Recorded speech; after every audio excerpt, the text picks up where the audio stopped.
Começa agora a série especial de uma entrevista icônica com o ilustríssimo doutor Vilmes Teixeira. Aos 92 anos de idade, ele lançou sua 8ª obra, o livro Caso Mengele, sobre a descoberta da identificação da ossada de Joseph Mengele, carrasco nazista. Um trabalho produzido ao longo de 2 décadas com auxílio da saudosa professora Cândida Plaza Teixeira. Eu tive a honra e a oportunidade de entrevistá-lo mais uma vez, em sua própria casa, e ouvir a sua trajetória que impactou a vida de incontáveis pacientes e alunos. Ao longo dessa conversa, ele contou detalhes da sua experiência à frente da identificação do Anjo da Morte Joseph Mengele, um significativo trabalho produzido para a história. Uma personalidade daqui de Mogi das Cruzes que virou referência internacional. A gente acompanha nessa jornada um pouco mais sobre os bastidores das 368 páginas do caso Mengele. E eu convido você a curtir o nosso vídeo, se inscreva no canal e ative o sininho que todos os dias temos entrevistas especiais transmitidas ao vivo aqui no nosso canal.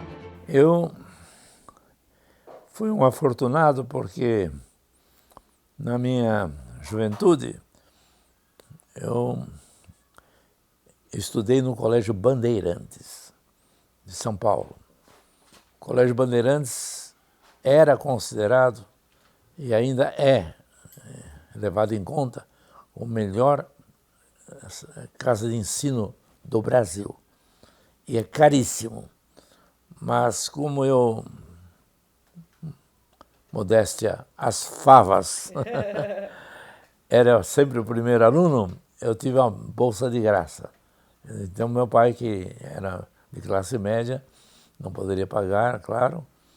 O Bandeirantes chegou a ser tão importante que eu ouvi dizer que, uma época, as mulheres, quando engravidavam, já reservavam vagas para os seus filhos, futuros filhos, no Colégio Bandeirantes. E então, eu prestei concurso na Faculdade de Medicina da Universidade de São Paulo e passei. Primeira tentativa, sem cursinho, sem nada. Naquela época era famoso cursinho brigadeiro e todos faziam. Eu passei e fiz o curso integral. Terminado o curso, em 55, foi de 50 a 55. Eu fui selecionado entre vários médicos formados na USP, como médico residente do Hospital das Clínicas.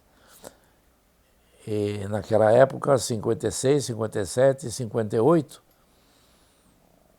eu pude conviver com os melhores médicos do Brasil e da América Latina, porque na ocasião, a Faculdade de Medicina da USP foi, eu tenho documento, catalogada como a única faculdade, não a universidade, a única faculdade de medicina de língua latina de padrão a cujos diplomados deveria ser dada a mesma consideração que aos diplomados nas 4 melhores faculdades de medicina dos Estados Unidos, Harvard, Berkeley, por aí vai. Então eu tive essa felicidade e vim para Mogi das Cruzes. Como que foi a chegada a Mogi? Foi interessante porque eu era para ir para o Rio Grande do Sul. Já estava tudo acertado, uma cidade chamada Carazinho, porque lá tinha muita possibilidade de futuro próspero, rápido. Mas acabei recebendo um conselho de um grande médico, de mogiano, ainda vivo, o Dr. Gêner Cruz. Eu vi que, onde você esteve? Eu estive viajando pelo Sul. Não, vai a Mogi das Cruzes. Aí vim a Mogi das Cruzes, onde o Dr. Nobolo, que havia sido meu contemporâneo, mas alguns anos adiante, no ginásio estadual de Mogi das Cruzes, no qual meu pai foi o primeiro diretor efetivo, me recebeu muito bem, o Dr. Nobolo, e eu me habituei e logo eu fiz amizades, antigos colegas que eu havia morado em Mogi, vivido em Mogi das Cruzes, e na rua Ricardo Vilela, ali perto do Largo São Benedito. Bom Jesus, né? Isso. Infelizmente hoje infestado de pessoas de má índole. E eu cheguei em Mogi das Cruzes em 1959. E eu fui tão, assim, bem sucedido, né, na minha profissão, que 3 meses depois comprei um automóvel, um Volkswagen, segunda mão, mas novo. E 1 ano depois eu já tinha um terreno de 2.000 metros que você conheceu, um terreno onde eu construí a minha casa. Na Sérgio Plaza. Na Sérgio Plaza. Na Sérgio Plaza era Avenida Espírito Santo, cruzando com a Avenida Piauí. Depois ficou o maestro João Batista Julião e Sérgio Plaza. Ali eu construí a minha casa e com 2 anos eu já tinha a minha casa construída. Numa consulta que a Cândida veio fazer, no meu consultório, eu a conheci. Eu conheci numa consulta. Ela foi se consultar?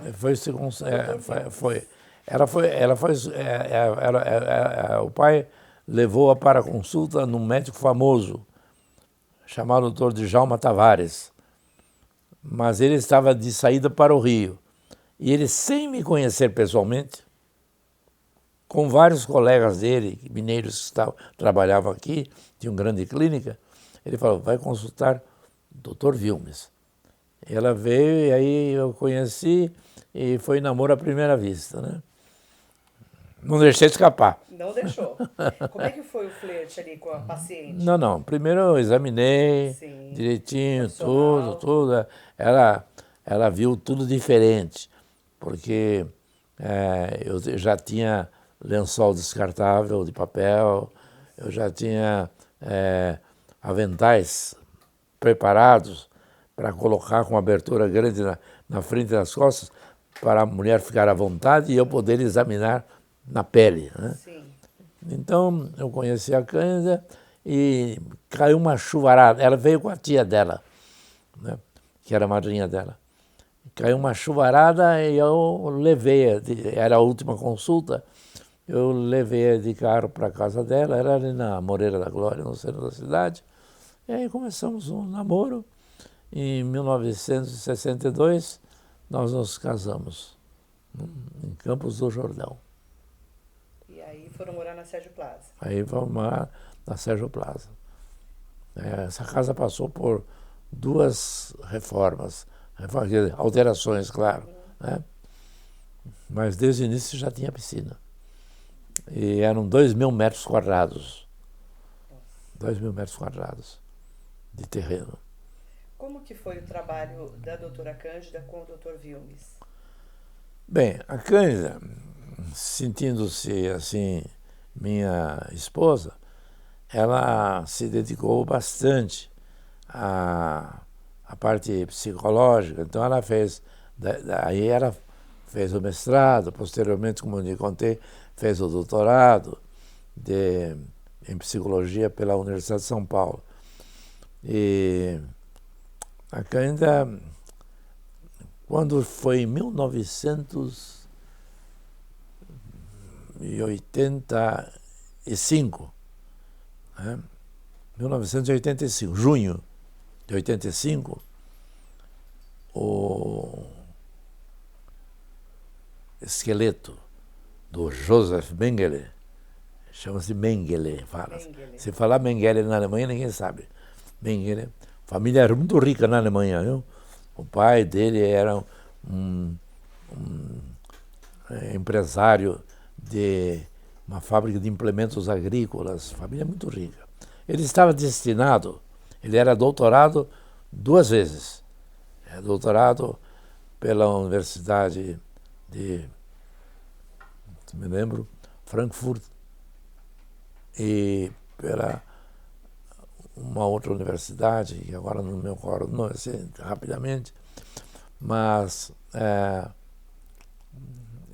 ele estava destinado a ser um cientista. Mas acontece que ele feriu-se no campo de batalha, na campanha da Rússia, e ao retirar, ele retirou dentro de um tanque de guerra, um Panzer alemão, né? Ele retirou e salvou a vida de dois que manejavam soldados alemães, recebeu a Cruz de Ferro de grau 2 e voltou para parar de exercer a função de médico de guerra. Mas quando ele estava se recuperando, o orientador da tese dele chamava-se von Verschuer. Ele falou, não, você tem que estudar, nós temos que... A Alemanha vai conquistar o mundo, né? E nós temos que povoar. E há o problema de gêmeos. Então você vai ter muito material no campo, já está em plena guerra, no campo de concentração de Auschwitz. Auschwitz-Birkenau. Um campo 400 mil prisioneiros. Ele foi responsável, ele foi responsável pela morte que é estimada entre 200 mil e 400 mil prisioneiros, que ele encaminhava para a câmara de gás. Eles eram enganados que iam tomar banho, os prisioneiros, e ele selecionava quem era jovem para cá, quem era... Tinha uma escala métrica para ver a estatura, quem era idoso para lá, e mandava para tomar banho. Na realidade, o banho não era banho de água, era um banho de uma substância altamente tóxica à base de cianeto, né? E aí morriam, iam para o forno crematório. E nisso aí, a Alemanha eliminou 6 milhões de judeus, unicamente pelo fato de serem judeus. E mais 500 mil de ativistas alemães que eram contra o regime, intelectuais, pessoas de cabeça no lugar, que eram. A Alemanha, na Primeira Guerra Mundial, 1914-1918, não perdeu batalha no campo de não perdeu a guerra no campo de batalha, mas teve que se render. Houve um chamado armistício. Esse armistício foi feito dentro de um vagão de um trem em Compiègne, o nome da região. E esse armistício, todos os historiadores concordam, foi muito pesado. Foi muito pesado. A Alemanha perdeu todas as suas colônias. A Alemanha teve que pagar uma indenização tão grande, que um copo de chopp custava milhões de marcos. Até uma piada do tempo, piada verdadeira do tempo, que um alemão vinha carregando um carrinho cheio de notas, acho que é isso, notas. Aí uma pessoa pegou, então uma pessoa jogou fora, comprou o carrinho, jogou fora o dinheiro e levou o carrinho. Então que era desvalorizado. A Alemanha perdeu grande parte do seu território e então apareceu a figura de Hitler. Isso em 1918. Hitler era um grande orador, inegavelmente. E ele veio para lavar a honra dos alemães, recuperar a Alemanha, mas ele fez isso de maneira brutal, né? E no final das contas, isso aí custou a morte de milhões e milhões e milhões, perto de 59 milhões de pessoas no mundo. Boa parte inocentes, sem nenhuma atividade criminal, nem nada. E o Mengele, né? Joseph Mengele. Ele, Joseph Mengele. Joseph Mengele. Ele acabou indo para vários países e veio parar no Brasil. Bom, daí, ou melhor dizendo, então, o Mengele fugiu da Alemanha. Como ele era muito vaidoso, ele não permitiu que tatuasse, que todos os oficiais nazistas tinham uma tatuagem perto do ombro, da axila. Ele era muito vaidoso, não permitiu, ele escapou das Forças Armadas Americanas. E ele emigrou e veio parar na Argentina. E da Argentina, ele ficou lá uns anos, inclusive chegou a clinicar. Depois ele foi para o Paraguai e depois ele ficou 19 anos no Brasil. E morreu afogado, em Bertioga. Mas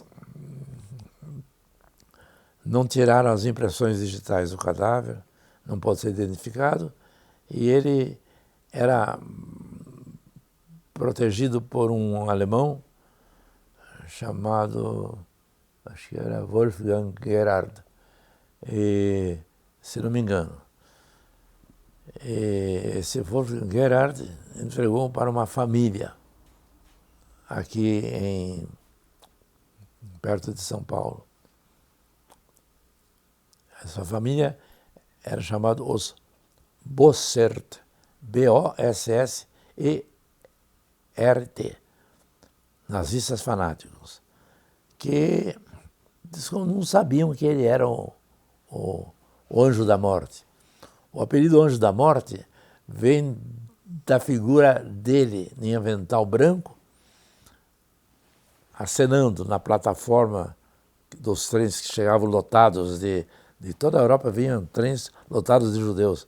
Ele ficava acenando, né, para cá, para lá. Então, a imagem dele, aí veio o Anjo da Morte.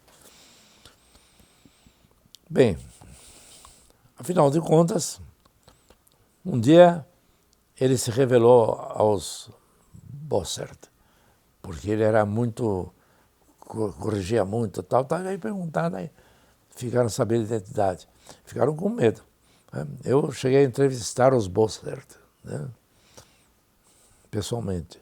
Então ele contou quem ele era. Ele contou quem era. Aí eles ficaram com medo. Né? E deixaram um lugar para ele e tal. Ele tinha uma torre naquele sítio. O sítio era próximo de São Paulo. Acho que era no Embu. Embu, né? Acho que. Ele foi enterrado no Embu.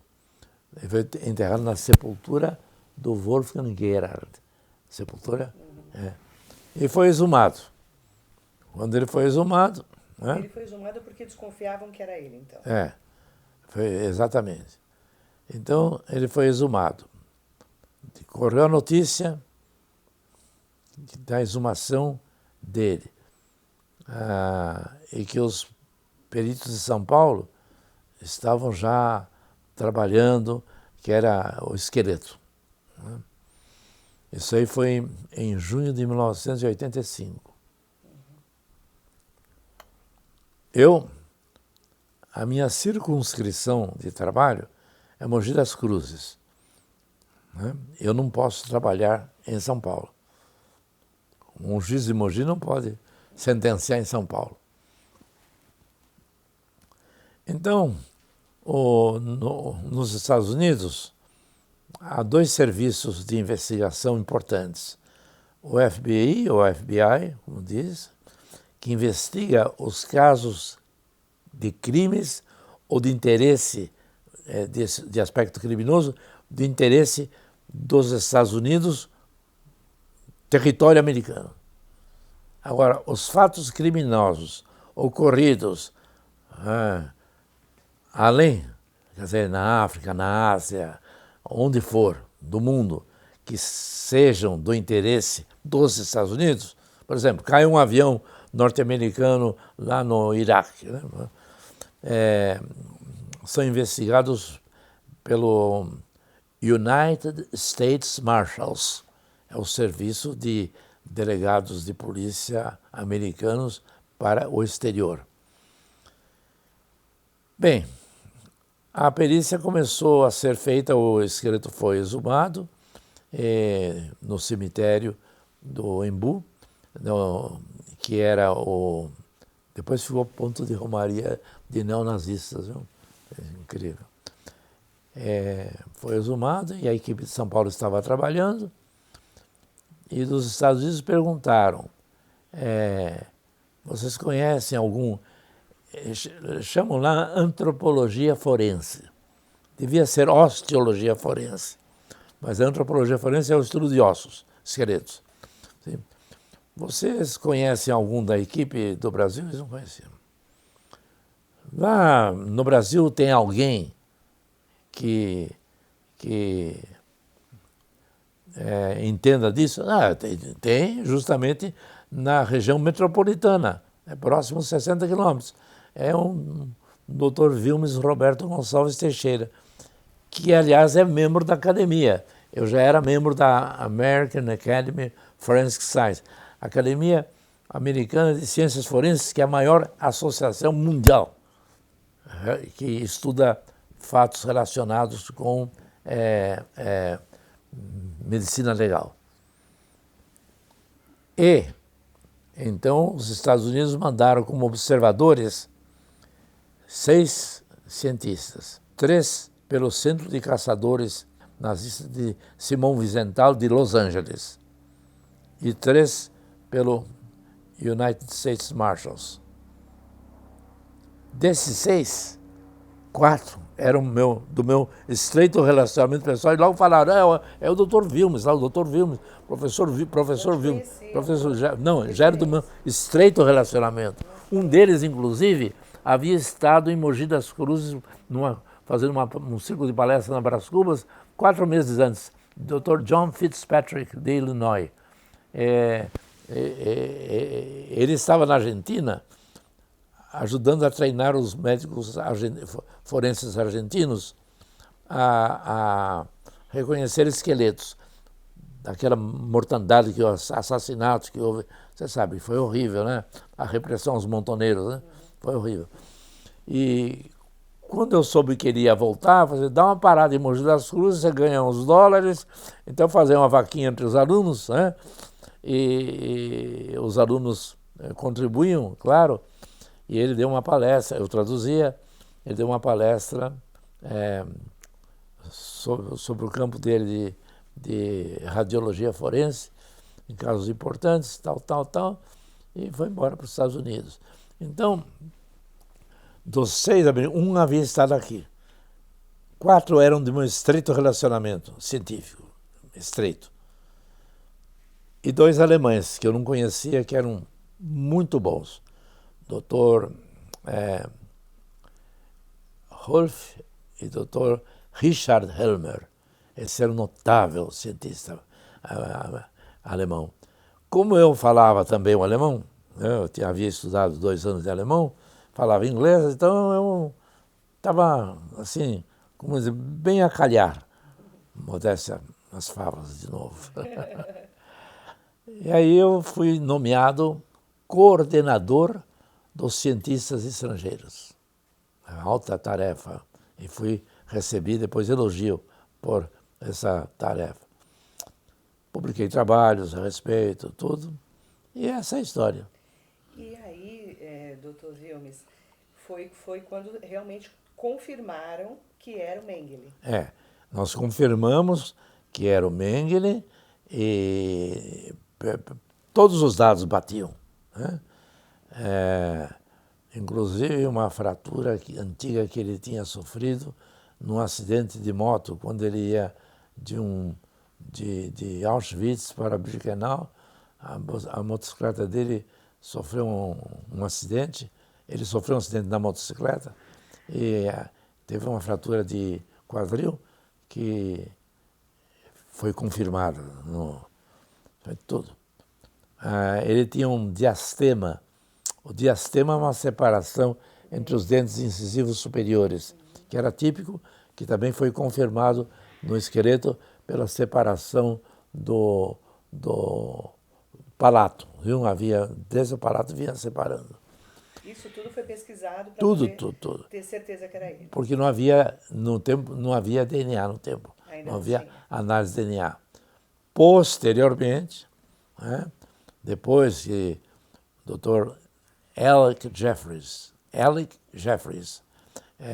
britânico, fez a sistematização da análise de DNA, era possível, factível, né, para, não sei se a palavra é certa, factível, mas tornou a análise de DNA possíveis para, né, inclusive nós em Mogi criamos um centro, né, isso depois, que não tem nada a ver com Mengele.